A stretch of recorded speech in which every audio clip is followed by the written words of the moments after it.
दोस्तों, Jesus Christ के resurrection यानी मृत्यु के बाद भी मौत से जी उठने के दिन को हम ईस्टर संडे या ईस्टर डे के नाम से मनाते हैं। इस साल यानी 2018 को यह 1 अप्रैल 2018 को है और उसी दिन अप्रैल फूल्स डे भी है। आज हम जीसस की रिजरेक्शन की कहानी को विस्तार से जानेंगे। दोस्तों, आप देख रहे हैं quiddle questions and riddles of life. हम सभी को जीसस के डेथ की कहानी तो पता ही है। जीसस सभी लोगों के कल्याण के लिए काम करने लगे थे। वे सभी को सही मार्ग दिखा रहे थे। उन्होंने कई चमत्कार करना शुरू कर दिया था। वे कभी सिर्फ थोड़े से खाने से इतना खाना बना देते कि सभी गरीब जनों का पेट भर जाए, या कभी वे मरे हुए को जिंदा भी कर देते।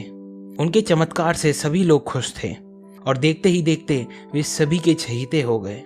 पर कुछ लोग उनसे जलने लगे थे। वे जीसस को सबके सामने नीचा दिखाना चाहते थे। उनमें से एक जूडस इस्करियोट था, जो कि जीसस का एक फॉलोअर था। जूडस 30 चांदी के सिक्कों के लिए जीसस को धोखा देने के लिए तैयार हो गया। एक रात जीसस अपने फॉलोअर्स के साथ खाना खा रहे थे।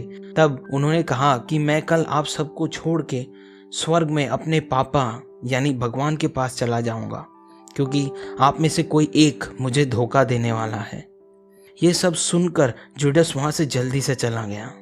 ये जो आखिरी डिनर जीसस ने अपने फॉलोअर्स के साथ की थी, उसे द लास्ट सपर के नाम से जाना जाता है, जिसे लियोनार्डो दा विंसी ने अपने पेंटिंग में भी बनाया था। यह द लास्ट सपर भी उन एक कारणों में से एक है जिसे हम नंबर 13 को अनलकी मानते हैं, क्योंकि उस वक्त जीसस के आखिरी डिनर में कुल 13 लोग मौजूद थे। फ्राइडे द 13th की अनलकी कहानी को हम आगे किसी एपिसोड में कवर करेंगे। तो फिर अगले दिन सुबह जूडस ने जूइश सोल्जर्स को दिखाया कि जीसस कौन है और उन्हें जूइश लीडर्स के पास ले जाया गया। उन्होंने जीसस से पूछा, क्या तुम भगवान के बेटे हो? जीसस ने कहा, हाँ, मैं उन्हीं का बेटा हूँ। यह सुनकर उन्होंने कहा कि यह तो हमारे भगवान की इंसल्ट है। कोई इंसान अपने आप को भगवान का बेटा कैसे बोल सकता है? इसे इस बात के लिए मौत की सजा मिलनी चाहिए। और जीसस को कोर्ट रूम के बाहर ले जाया गया और मौत की सजा सुना दी गई। उस सजा में उन्हें लकड़ी के क्रॉस के ऊपर नेल्स यानी कील ठोक कर मारा गया और एक चोटी पर उस क्रॉस को खड़ा कर दिया गया। ऐसे क्रॉस पर लटके हुए रात तक उनकी मौत हो गई। उस दिन फ्राइडे था और उसी दिन को गुड फ्राइडे के नाम से मनाया जाता है। अब जीसस के मौत के दिन को गुड फ्राइडे क्यों कहा जाता है, यह हम आने वाले किसी एपिसोड में देखेंगे। अब उनके मौत के बाद उनकी माँ मैरी और उनके फॉलोअर्स जीसस को क्रॉस से नीचे उतारते हैं और एक गुफा के अंदर उनकी लाश को कॉफिन में रख देते हैं और गुफा को बाहर से एक बड़े पत्थर से बंद कर देते हैं। तीसरे दिन संडे को जीसस के फ्रेंड्स सोचते हैं एक बार गुफा के बाहर जाया जाए, और वे जब वहां पहुंचते हैं तो वह यह देखकर चौंक जाते हैं कि गुफा तो खुला हुआ है और जीसस का शव वहां अंदर नहीं है।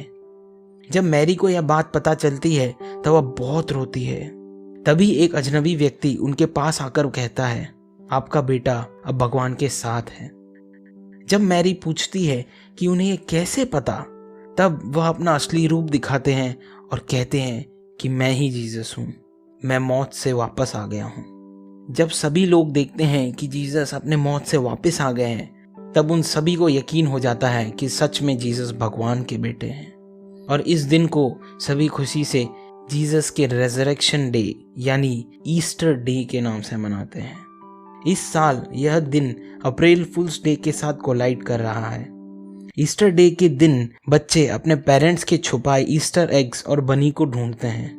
तो इस साल अप्रैल फूल्स डे के साथ यह त्योहार उनके लिए काफ़ी मज़ेदार हो जाएगी। अप्रैल फूल्स डे के पीछे भी एक अजीब सी कहानी है, जिसे भी हम आगे किसी एपिसोड में देखेंगे। दोस्तों, अगर वीडियो पसंद आया तो लाइक ज़रूर कीजिएगा और चैनल को सब्सक्राइब ज़रूर कीजिएगा। अगले वीडियो के लिए कोई सुझाव हो तो नीचे कमेंट में ज़रूर लिखें। मिलते हैं अगले एपिसोड में, तब तक के लिए धन्यवाद।